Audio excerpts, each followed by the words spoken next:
Because उससे बस confusion बढ़ेगा एंड एग्जाम में कोई मार्क्स उससे फ़ायदा नहीं होगा। गाइस ट्रस्ट मी, ये सबसे बड़ा ब्लंडर जो हो सकता था लास्ट के टाइम पे वो आप कर दोगे अगर आप ये कर रहे हो तो। वो पाइल अप होता जाएगा एंड लास्ट में आप रिवाइज करने बैठोगे ना, आप इतना पैनिक कर जाओगे जिससे आपकी प्रिपरेशन पूरी इफेक्ट होगी, लास्ट में रिजल्ट भी इफेक्ट होगा एंड वो अपन अफोर्ड नहीं कर सकते। Hello guys, welcome back to my channel जाते तिवारी एंड आज की वीडियो बहुत इंपॉर्टेंट होने वाली है बिकॉज आज की वीडियो में आपको बताने वाला हूँ कि ऐसी क्या चीज़ें थी जो मैंने अपने जेईई के फर्स्ट अटेम्प्ट को ऑलमोस्ट 10-12 दिन पहले करी थी, जिसने मेरा फाइनल स्कोर ऑलमोस्ट 40 मार्क्स से बूस्ट कर दिया था एग्जाम में। एंड ऐसी क्या चीज़ें हैं जो आपको करनी है अगले 10-12 दिन में जो आपका स्कोर ऑलमोस्ट 40, 50 या 60 मार्क्स से भी बूस्ट कर सकती हैं। सो ये वीडियो बहुत इंपॉर्टेंट होने वाली है, इसलिए वीडियो को एंड तक देखना। एंड गाइस, आगे बढ़ने से पहले अगर आपने सब्सक्राइब नहीं किया चैनल को प्लीज़ कर दो बिकॉज आप लोग सब्सक्राइब करते नहीं हो। एंड गाइस, आप सब्सक्राइब करोगे तो मेरे को मोटिवेशन मिलेगा कि और अच्छे कंटेंट बनाऊँ आप लोगों के लिए। सो प्लीज़ सब्सक्राइब कर दो एंड यस, बिना टाइम वेस्ट कर स्टार्ट करते हैं बिकॉज आपका टाइम बहुत इंपॉर्टेंट है अभी।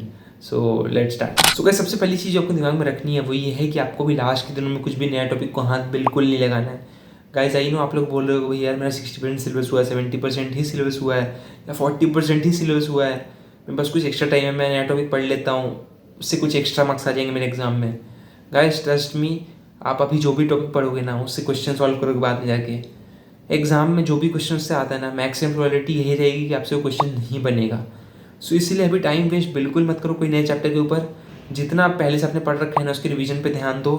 गाइस ट्रस्ट मी, जितना अच्छा रिवीजन करोगे ना मार्क्स उतने अच्छे आने वाले हैं। बहुत लोग ऐसी गलती करते हैं कि यार वो नया टॉपिक उठा लेते हैं इतना टाइम में, बचे हुए टाइम में, एंड इससे ना वो पूरा रिवाइज भी अच्छे से नहीं कर पाते, नया टॉपिक भी अच्छे से पढ़ नहीं पाते, एग्जाम में जाके सब गड़बड़ हो जाता है उनका। तो इसीलिए आप जो पढ़ रखा है आपने उसको रिवीजन पे ध्यान दो। ट्रस्ट मी, जब मेरी भी जेई की जर्नी चल रही थी, मैं जब जेई के फर्स्ट अटेम्प्ट के ऑलमोस्ट 10-12 दिन पहले मेरे बहुत सारे टॉपिक बचे हुए थे, मेरे को 2-3 चैप्टर छोड़ के जाने पड़े थे एग्जाम में, लेकिन मैंने 10-12 दिन पहले कुछ भी नया टॉपिक नहीं पढ़ा था, भले ही छोड़ के जाना पड़े मुझे एग्जाम में सारे टॉपिक्स, बिकॉज गाइस ढंग से कुछ भी नहीं हो पाएगा इतने कम टाइम में एंड उससे क्या होगा, आपका रिविजन भी इफेक्ट होगा, मार्क्स भी एक्स्ट्रा नहीं आएंगे, अल्टीमेटली आपका टाइम वेस्ट होगा एंड वो आप अफोर्ड नहीं कर सकते हो अभी।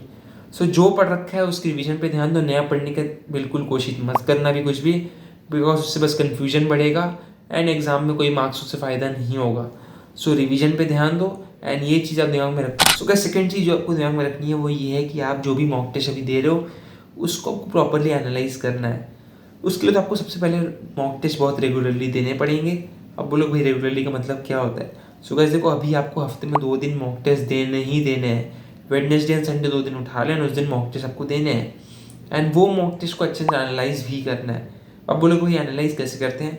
सो गाइस देखो, आपको देखना है आपने गलतियाँ कहाँ करी, वो गलतियाँ के टॉपिक्स देखो, कौन कौन से टॉपिक्स में आपने गलतियाँ करी, उनमें से कौन से टॉपिक्स थे जो आपने पहले से पढ़ रखे थे लेकिन आपने गलतियाँ कर दी उसमें। अब ऐसा हो सकता है कि आप क्या पता वो टॉपिक भूल गए होगे, तो अगर वो टॉपिक भूल गए थे तो उसको रिवाइज कर लो। एंड ऐसा भी हो सकता है कि आपने उसमें सिली मिस्टेक करी होगी, तो ट्राई करो कि सिली मिस्टेक जो भी करी उसको रेक्टिफाई करो एंड अगली बार से उसको रिपीट ना करने का। अगर आप टॉपिक भूल गए थे तो उसको रिवाइज करने के बाद आपको क्वेश्चन फिर से खुद से सॉल्व करना है। अगर क्वेश्चन सॉल्व हो रहा है तो बहुत बढ़िया, नहीं हो रहा तो सॉल्यूशन देख लो उसका एंड फिर समझो कि आप कहाँ गलती कर रहे थे एंड क्या क्या नई चीज़ आपको पता चली, वो दिमाग में रखना है एंड ट्राई करना है कि वैसा टाइप का क्वेश्चन आया अगली बार से तो आप गलती ना करो। इससे क्या होगा ना, अगले मॉक टेस्ट में आपके मार्क्स इंप्रूव होंगे एंड आप बेटर होते जाओगे। बिकॉज अगर आपके मार्क्स इंप्रूव नहीं हो रहे हैं, हर मॉक टेस्ट में कॉन्स्टेंट मार्क्स आ रहे हैं, तो कोई मतलब नहीं है मॉक टेस्ट देने का, राइट? सो आपको मॉक टेस्ट में मार्क्स इंप्रूव करने हैं, इसलिए आपको गलतियाँ अपनी देखनी है, इसलिए प्रॉपरली एनालाइज करना है। सो मॉक टेस्ट को प्रॉपरली एनालाइज करो। गाइस ट्रस्ट में ये मेथड बहुत हेल्प करता है, ये one of the best methods है आपके टेस्ट में मार्क्स बूस्ट करने का।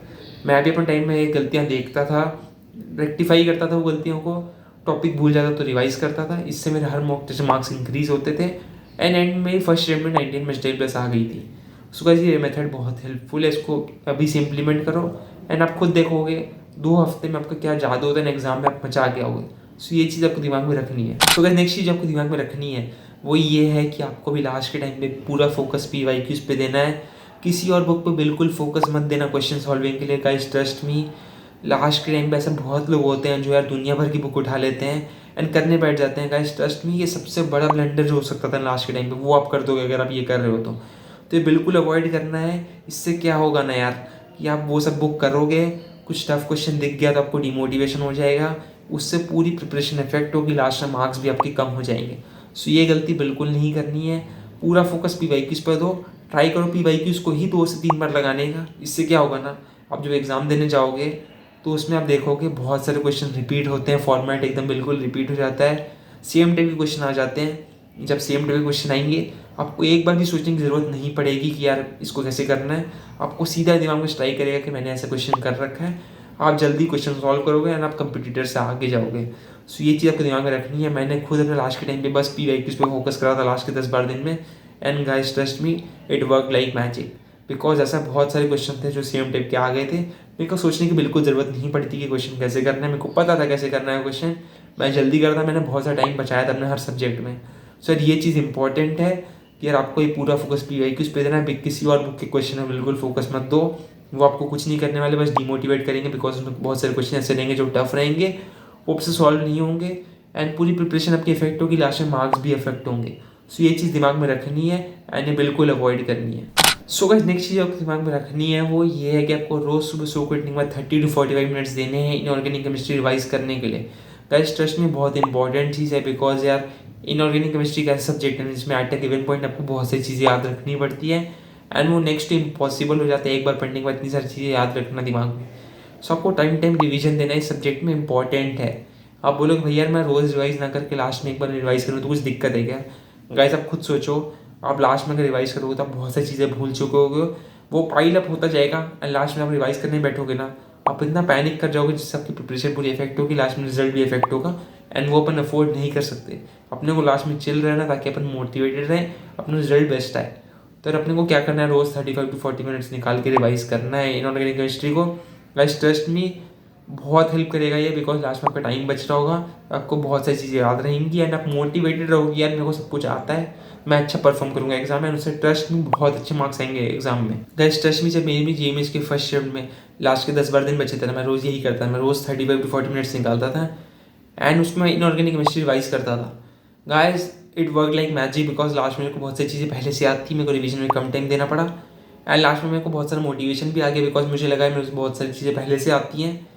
मेरे को लगा कि मैं एग्जाम में अच्छी परफॉर्म करके आऊँगा, एंड लास्ट में रिजल्ट भी वही हुआ, मैं एग्जाम में अच्छा परफॉर्म करके आया, मेरे को फर्स्ट शिफ्ट में 90% आ गई थी केमिस्ट्री में भी। सो गाइस ये चीज़ बहुत हेल्प करी थी मेरे को, एंड आपको ये चीज़ दिमाग में रखनी है, आपको रोज़ 35 to 40 मिनट्स देने हैं, इनऑर्गेनिक रिवाइज करो रोज़, एंड इससे क्या होगा, लास्ट में बहुत सारा टाइम बचेगा, एंड आप मोटिवेटेड रहोगे, एंड आप अच्छा परफॉर्म करके आओगे एग्जाम में। सो ये चीज़ दिमाग में रखनी है, एंड मचा के आओगे एग्जाम में। सो गाइस यही कुछ पॉइंट्स है जो आपको दिमाग में रखने हैं। गाइस ट्रस्ट में अगर आपने ये पॉइंट्स अच्छे से इंप्लीमेंट कर लिए अगले 10-12 दिन में, तो आपके मार्क्स आराम से 40-50 या इवन 60 से बूस्ट हो जाएंगे।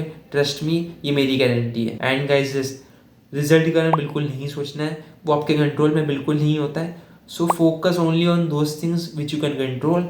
रिजल्ट आप कंट्रोल नहीं कर सकते, इसलिए उसके बारे में बिल्कुल मत सोचो। अपना बेस्ट देने के बारे में सोचो, अपना बेस्ट दे के आओ एग्जाम में, एंड लास्ट में आप देखना आप उतना अच्छा परफॉर्म करोगे ना जितना आपने एक्सपेक्ट भी नहीं करा था, आप बहुत मचा के आओगे एग्जाम में। सो ये चीज़ दिमाग में रखनी है। मोटिवेटेड रहो, कुछ भी दिक्कत हो मैं आप मेरे को DM कर सकते हो, मैं रिप्लाई करूँगा, बिल्कुल आपकी हेल्प करने की पूरी कोशिश करूँगा। एंड येस मोटिवेटेड रहना है, एंड आप देखना आप कितना अच्छा परफॉर्म करके आओगे एग्जाम। सो गाइस इस वीडियो के लिए इतना ही। अगर आपको वीडियो पसंद आया तो लाइक कर देना, एंड गाइस ये अगर मैं सब्सक्राइब नहीं कर चैनल को प्लीज़ कर दो, बिकॉज आप सब्सक्राइब करते नहीं हो गाइस। आप सब्सक्राइब करोगे तो मेरे को मोटिवेशन मिलेगा और अच्छे कंटेंट बनाने के लिए। सो प्लीज़ सब्सक्राइब कर दो, it's a request from my side. And guys yes मेहनत करते रहो, मचाते रहो, मोटिवेटेड रहो, एंड सब कुछ अच्छा ही होगा। All the best.